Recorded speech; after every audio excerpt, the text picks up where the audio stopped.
ndabahobereye Foresi Imana nzima kandi bahaye imbaraga ubutwari n'ishyaka kugira ngo mukomere kandi mukataze mu rugendo uhoraho Imana bayoboyemo kandi iteka ryose adahwema kubambika imbaraga n'ubutwari kugira ngo mugendere mu nzira ze kandi mugendere mu butungane bwe. Ndabashyigikiye kandi nkorana namwe iminsi yose y'ubuzima bwanyu kugira ngo mbegeranye kandi mbahurize hamwe mu rukundo rwa Nyagasani Yesu Kristo, ari nako ndahwema kubahora hafi mu buryo bw'uburinzi mbahozaho kugira ngo imbaraga ububasha n'ikuzo by'uhoraho Imana bikomeze kwigaragaza mu ntore kandi mu biremwa by'Imana nzima.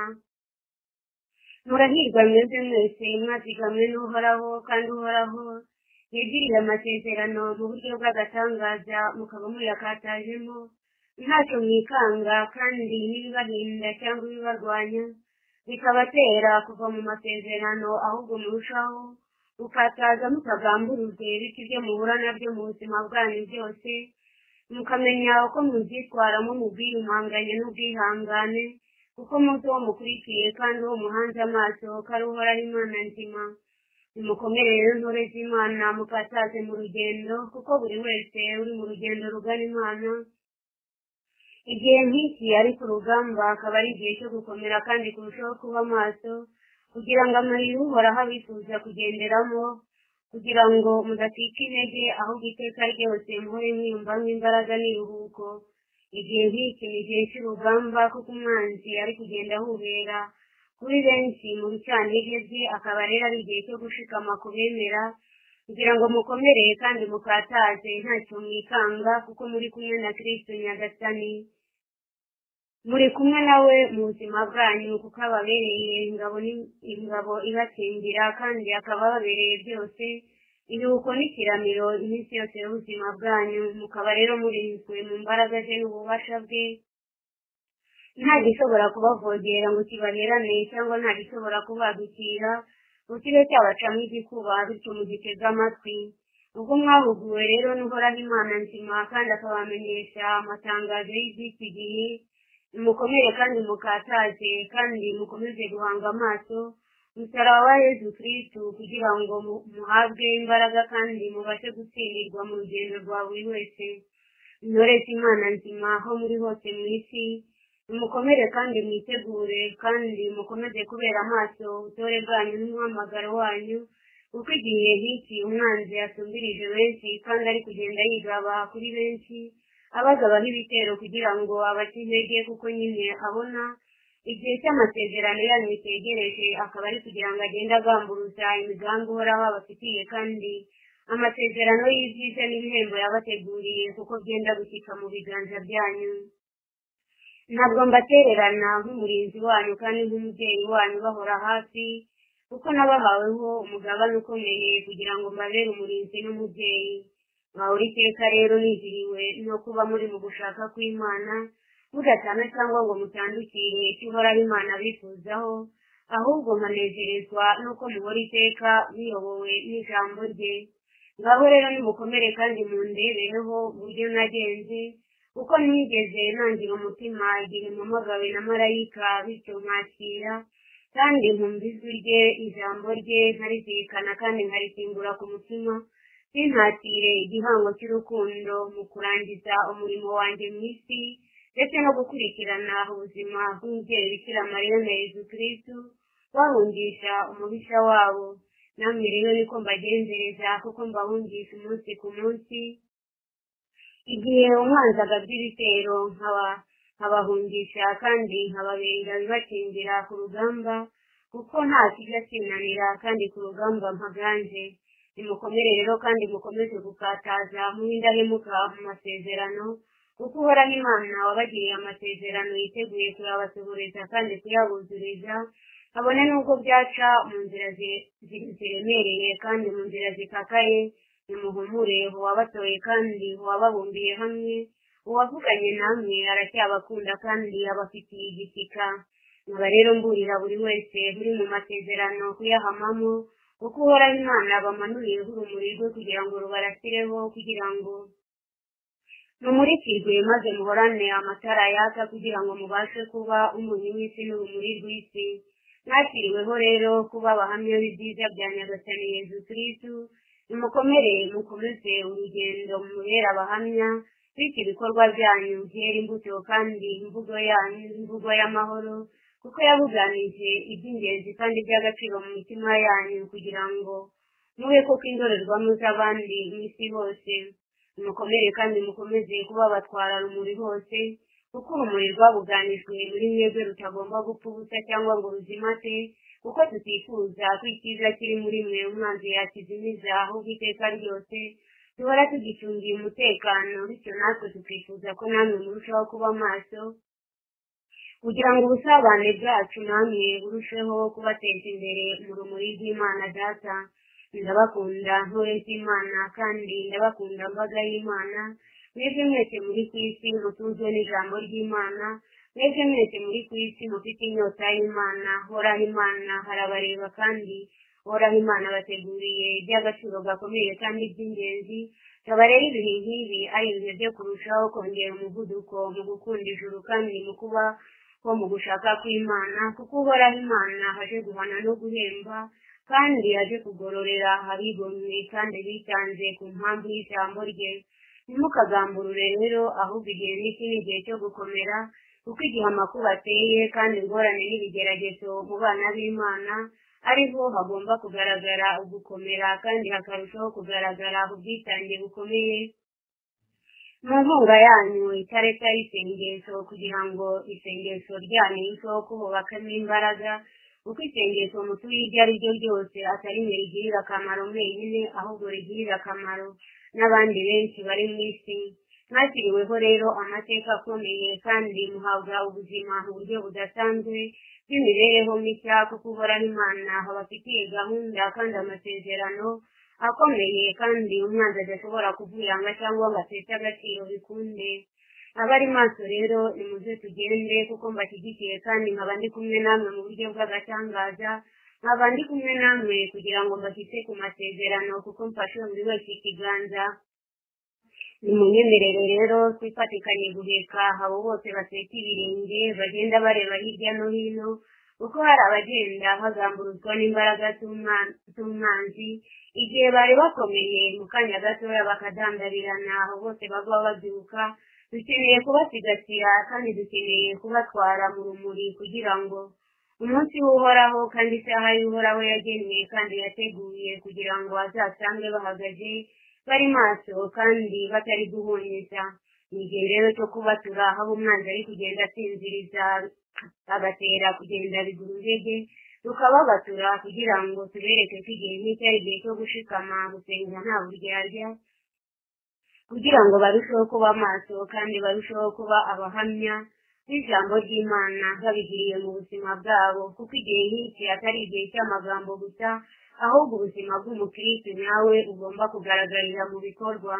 Nimukomere rero kandi mukomeze kuba intaganzwa ku rugamba, mube abagabuzi b'amahoro ku isi, kandi mube aberera imbuto abanzi banyu uko baza basa kose. Ni igihe rero twifatikanyije kugira ngo duhinde ibitero by'umwanzi mu isi, kubwo urumuri mwahawe kandi kubw'ingabire n'ingabirano mudahwema guhabwa umunsi ku munsi, kugira ngo isengesho ryanyu ribereho gukubura no kuyigizayo ibibi byose mu bantu, kuko ari igihe cyo gusenya no kuribata imbaraga z'umwanzi zibasiriye ikiremwa muntu. Isi yose n'ibiriho byose biri mu biganza by'Uhoraho, kuko nta kiri ku isi kitahanzwe nawe. Niyo mpamvu rero mwene muntu uri mu isi ukomeje kuyireba nk'aho ari iye, kandi ukomeje kuyitwaramo uko abyumva n'uko abishaka, akikoza ibyo yumva n'ibyo ashaka. Nyamara igihe kiraje kandi igihe kiregereje, kugira ngo mwene muntu agaragarizwe ko yatsinzwe, kandi agaragarizwe ko ugushaka kwe bwite ntawe kugishingiye, ahubwo agomba kubaho mu gushaka kw'Imana, abyumva atabyumva, abyemera atabyemera, kuko imbaraga z'Imana zigiye kuganza ububasha bwose buva kuri Shitani bwibasiye ikiremwa muntu. Akaba ari igihe cyo kurandura imizi isekibi mu kiremwa muntu yashinze kandi yubatse mu buryo bukomeye. Ni igihe rero cyo kunyeganyeza ibikorwa byose by'umwijima biri mu isi, tugakura kandi tugahanandura kuko imbaraga z'Imana zamanutse abamarayika n'abatagatifu bamanutse kugira ngo bifatikanye n'abari maso kwitegura no gutegura abajya ku rugamba kuko ibikorwa by'Uhoraho bidakumirwa na mwene muntu. Mukomere rero mwebwe abahagaze kandi mwatowe mwatumwe, mukomereye kandi mwirinde gutega amatwi ijwi ry'umwanzi kuko kenshi ari kugenda agaba ibitero hirya no hino agatera abantu kurambirwa, agatera abari mu kwemera gutukwemera, agateza benshi intege nke, bityo abari mu masezerano bakayavamo nta mpamvu. Ni igihe rero cyo gukomeza imbaraga za buri wese kandi gukomeza amavi ya buri wese kuko twururukiye gutanga umugisha kandi twururukiye gutanga imbaraga, ari nako twururukiye no gutanga ibihano ku babigomba kuko mwene muntu ukomeje kwidegembya kwibera mu byo ashaka, ikibi cye kigiye kumusema kandi kigiye kumugarukira kuko buri wese hazicwa n'ikibi cye kandi azagirwaho ingaruka n'ububi bumutuyemo. Akaba rero umburira abana banjye abo bose bari mu masezerano kutayavamo kugira ngo umwanzi atinjira bityo akabatera ubusembwa, bityo ubwo busembwa bukababuza amasezerano kandi bukatuma buva mu murongo w'ibyo mwateguriwe kandi mwateganyirijwe.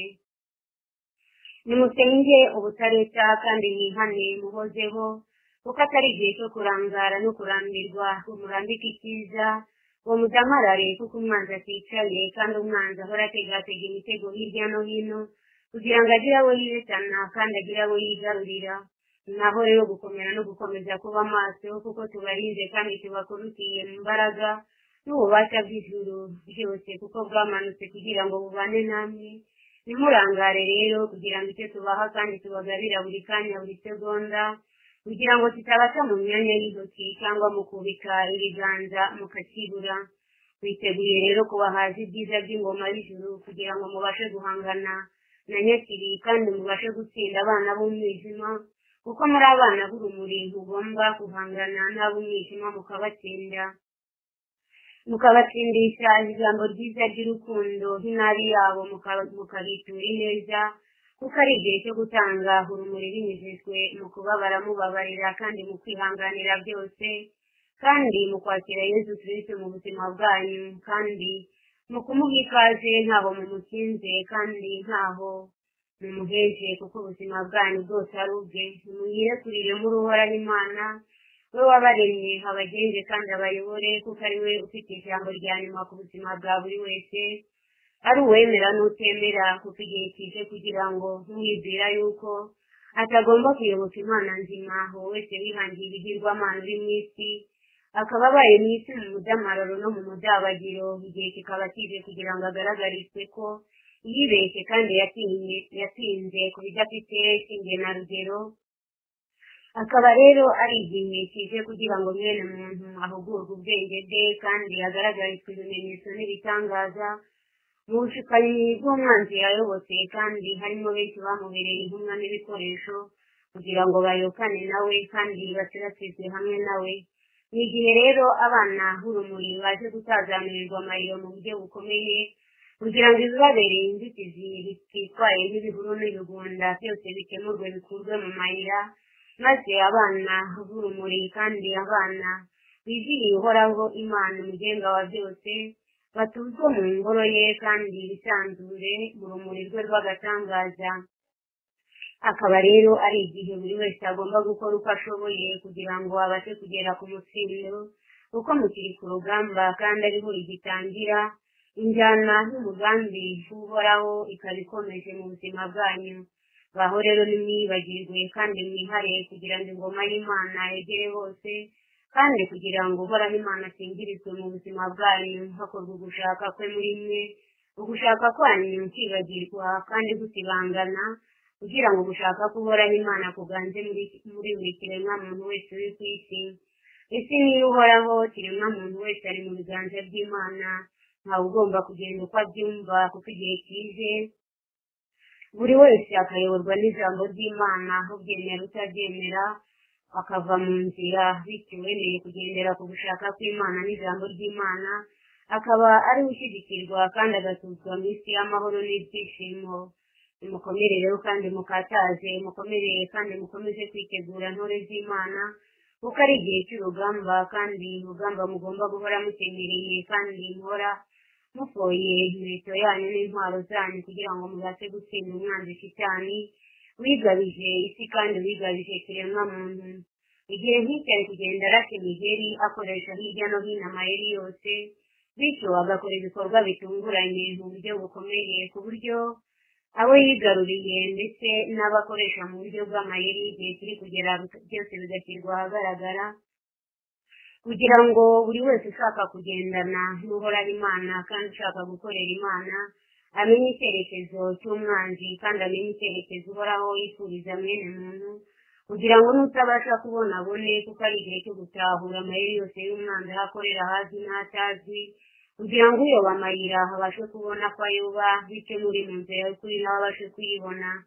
Ni igihe rero turi kugenda dutwikurura byose, kuko ibikorwa by'umwanzi yahishuriye kuva kera na kare bitagikunze ko byihishirwa, ahubwo igihe nk'iki ari igihe cyo kubitamurura kugira ngo buri wese abibone, bityo icyakorewe mu mwijima igihe kirekire Sekibi yatwikiriye kugira ngo yigarurire imbaga nyamwinshi, tutari gukunda yuko akomeza gutwara benshi, ahubwo ari igihe cyo gushyira ibinyoma bye ku mugaragaro ndetse no gutangaza buri wese yobowe n'icyo kibi kugira ngo abashe kwitandukanya n'abashaka kugendera mu rumuri rw'Imana kandi mu nzira nziza y'ubutungane kugira ngo bashe gushimisha uhoraho. Nimukomere rero kandi mukataze, nturusheho kuba abanyabwenge abemera mwese, kandi inzira mugenda ntimukayigire nk'akamenyero, umenye ko iby'ijuru bitamenyerwa kandi iby'ijuru zigomba kwigengeserwa, bikuzurizwa mu rukundo, impuhwe n'imbabazi bikaranga imitima yanyu. Mwirekurire mu rukundo rwa Yesu Kristo usumba byose, kugira ngo habiyegereze kandi hakomeze gukora imirimo n'ibitangaza mu buzima bwanyu, kuko yiyemeje guhindura amateka y'abamwemera kandi yiyemeje guhindura ubuzima bw'abamwemera, kugira ngo mu bikorwa bidasanzwe bishaka kugaragarira isi kandi bashaka kugaragariza isi, bubake ubuzima bw'ikiremwa muntu n'imbaraga zidasanzwe kugira ngo hakorerwe imirimo n'ibitangaza, maze benshi babonereho ko umukiro uhoraho kandi ububasha bw'Imana buganje mu biremwa byayo. Nimukomere rero mukataze bana b'urumuri, uwabahanze kandi uwabatumye hari kumwe namwe, ntimugatinye umubisha Shitani n'ingabo ze, kuko barwanirira abasumbije imbaraga kandi asumbije imbaraga ibitero byose bibagota bikabasumbiriza kandi bikabarwanya mu mwanya w'ikiza murimo. Kaba rero urugamba muhoraho, ingabo z'umwanzi zibagota kandi zibatera, izibarenze zirusha ubwinshi zibarwanya. Nimukomere rero kandi mukataze, mukomere muture mu rukundo rw'Imana rukomeze rugwire, murushaho kugurumana ikibati cy'urukundo mu mitima yanyu, bityo muhore mu ihema ryacyo iteka ryose, muhore mwuzurijwe imbaraga mwisukura mu kibatsi kibakiza kandi kirushaho kubegereza Imana mu buryo bwo kwitagatifuza kugira ngo muhindurirwe ubuzima bundi bushya. Twaje rero kubaka ubuzima bw'ikiremwa muntu mu kumuhindurira amateka, kugira ngo tumwambure ubushwambagara ahubwo ari bwo bwose umwanzi yamwambitse, maze yambikwe imbaraga shyaka n'ubutungane by'ingoma y'ijuru. Tukaba rero turi kugenda dutsemba agasuzuguro k'umwanzi kibasiye mwene muntu, kakamuturamo kugira ngo tumutandukanye n'ako gasuzuguro ka Sekibi katuye mu kiremwa muntu wagombaga kubaha Imana, bityo akarangwa n'ubwigomeke kandi akarangwa no kugendera mu nzira Shitani amuyoboyemo.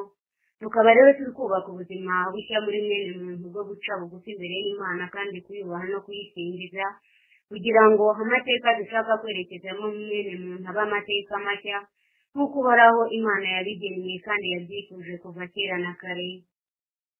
Tukaba rero turi kugenda dusiza kandi twubaka kugira ngo impinduka ifatika kandi igaragara ibashe kugerwaho mu kiremwa muntu, kuko byanze bikunze isi yahindanijwe n'umwanzi igomba gusukurwa bikozwe n'urumuri rw'Imana kandi mu bubasha n'impuhwe n'imbaraga z'ihoraho Imana zihari kugira ngo zikorope kandi zitamurireho ibihu byose by'umwanzi, maze mwene muntu asubirane itoto imbere y'uhoraho, kumvira no kubaha ndetse no kugendera ku mabwiriza amategeko y'Imana uko ijuru ribyifuza kandi ribishaka, kuko mu gukura mwene muntu mu bwigenge bwe kandi mu gukura mwene muntu mu gushaka kwe azaberaho gukuza Imana umuremyi wa byose kandi agendera ku cyo Imana ivuze kandi Imana ishaka, akaba rero ari nako gutsinda burundu gushaka kwa muntu kumutera gucumura, maze akegukira ugushaka kw'Imana kumufasha kuganza kamere ndetse n'ibindi bishuko byose biva ku mwanzi byari byaramwigaruriye.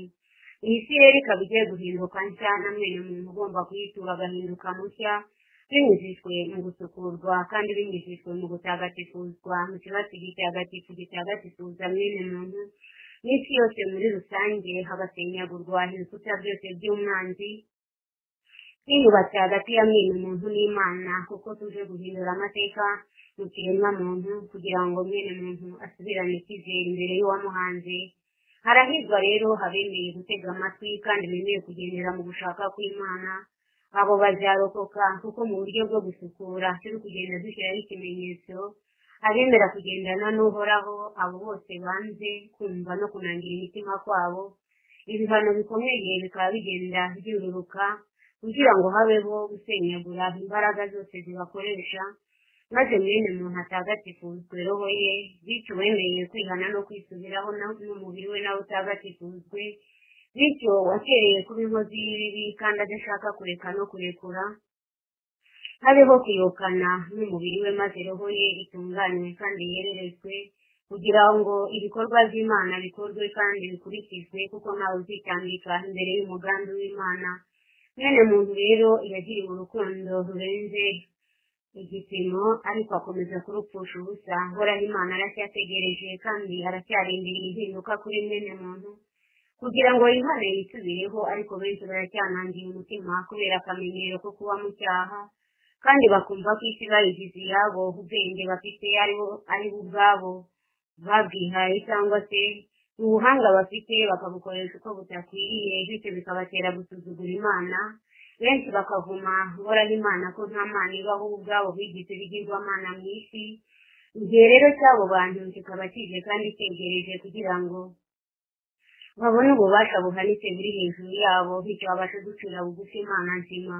Uhoraho Imana umugenga wa byose kandi wahanze ibiboneka n'ibitaboneka, mu mpuhwe ze z'igisagirane hakaba arindiriye isaha yagennye kandi yateguye, kugira ngo mu nteguro n'umugambi watumanuye twenyegeze kandi kuzurize abacu urumuri, maze dukomeze kubatagatifuza kugira ngo tubatandukanye n'abagomba gutsembwa bagakurwa mu isi. Ariyo njyana ari nawo mugambi wo gukomeza no gutagatifuza isi muri rusange, tuyikwirakwizaho urumuri rw'Imana. Abamarayika n'abatagatifu bakaba bari mu myanya yabo kandi mu mirimo bagomba. Igihe kikaba kije kandi cyegereje, kandi umunsi ntarenguka buhari, mwene muntu akomeze gukina no gukerensa.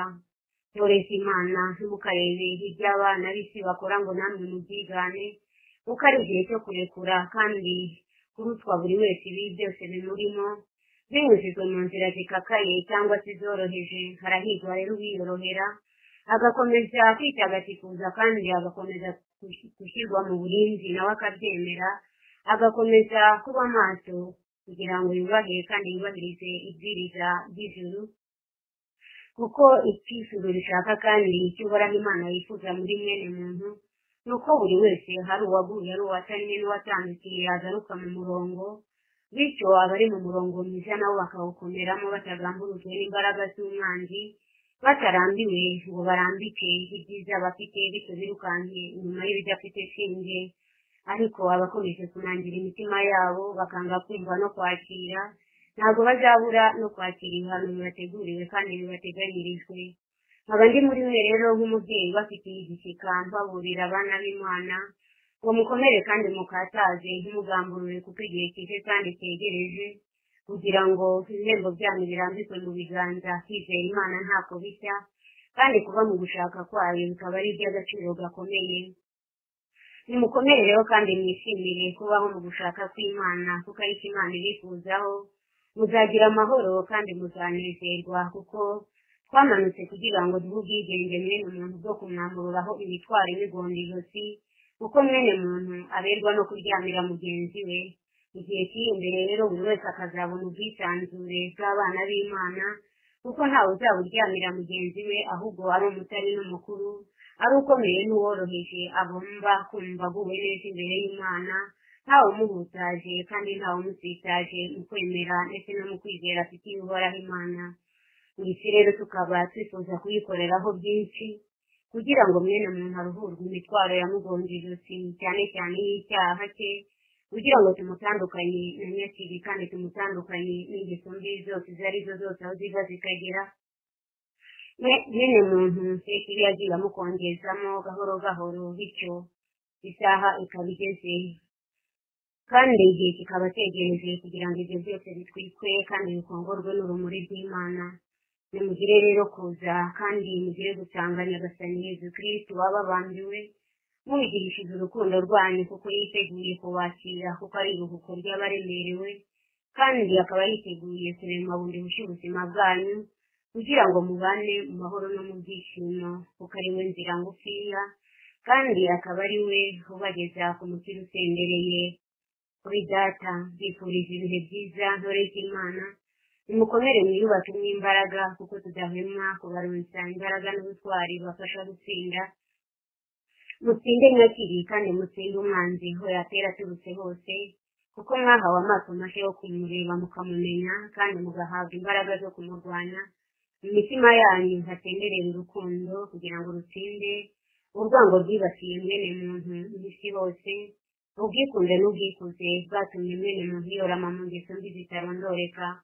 Mwebwe rero nimwihingemo izo mbaraga z'urukundo, kwemera no kwizera, kugira ngo mube abagabuzi b'amahoro mu isi kandi mube icyitegererezo gikomeye cy'abandi mu isi. Mbifurije ibihe byiza ntore z'Imana kandi mbifurije gukomera no gukataza, kuko Uhoraho Imana abishimiye kandi akaba yifuza kububakamo imbaraga mu buryo budasanzwe. Kuba ari maso bateza ibiganza, mukaba mukomeje kurubikirizwa imbaraga n'ububasha muri mwebwe kugira ngo mutsinde isi yoye kubagiraho ububasha.